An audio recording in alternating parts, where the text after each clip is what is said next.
তো বন্ধুরা, আমি মাধ্যমিক পরীক্ষায় ফেল করবে এটা আমি কোনোদিন ভাবতে পারিনি। তো চলো বন্ধুরা, আমি মাধ্যমিক পরীক্ষায় কত পেয়েছি তোমাদের সাথে শেয়ার করা যায়। সকাল সকাল আমি ঘুমিয়েছিলাম, হঠাৎ আমার বাড়ির লোক ডাকাডাকি করছিল, ডেকে আমাকে তুলে বললো, আজকে তো মাধ্যমিক রেজাল্ট আছে, তুই তাড়াতাড়ি ওঠ। বাড়ির লোকের সামনে আমি হাসি খুশি থাকলেও আমি রেজাল্টের জন্য মন থেকে অনেক চিন্তায় ছিলাম।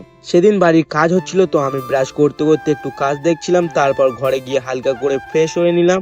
সেদিন সকালে ব্রেকফাস্টে ছিল সবার প্রিয় ম্যাগি, সেটাকে আমি অনেক মজা করতে করতে খাচ্ছিলাম। তারপর গোসল করে বেরিয়ে পড়লাম জুম্মার নামাজ আদায় করতে, কারণ দিনটা ছিল শুক্রবার। তারপর আর কি নামাজ আদায় করে বাড়ির দিকে রওনা হচ্ছিলাম। তারপর দেখতেই পাচ্ছ বাইক নিয়ে বেরিয়ে পড়েছি আমাদের স্কুলের উদ্দেশ্যে, কারণ ছিল আমার আজকে রেজাল্ট। আজ অনেক দিন পর স্কুলটিকে দেখলাম। তো বন্ধুরা, এটাই ছিল আমারও সবার প্রিয় উস্তি হাই স্কুল। তারপর স্কুলের চারিদিকে একটু ভাইব নিয়ে ঘুরছিলাম, কারণ আমি হলাম রিয়েল ফ্যান। তো এইসবের মধ্যে ভুলে গিয়েছিলাম আমার তো আবার রেজাল্ট নিতে হবে। তো বন্ধুরা, ফাইনালি আমি আমার মাধ্যমিকের প্লে বাটন হাতে পেয়ে গেলাম, কিন্তু সেটা সাহস করে খুলতে আমার খুবই ভয় করছিল, তাই একটা ফাঁকা জায়গা খুঁজছিলাম নিজের রেজাল্টটাকে দেখার জন্য।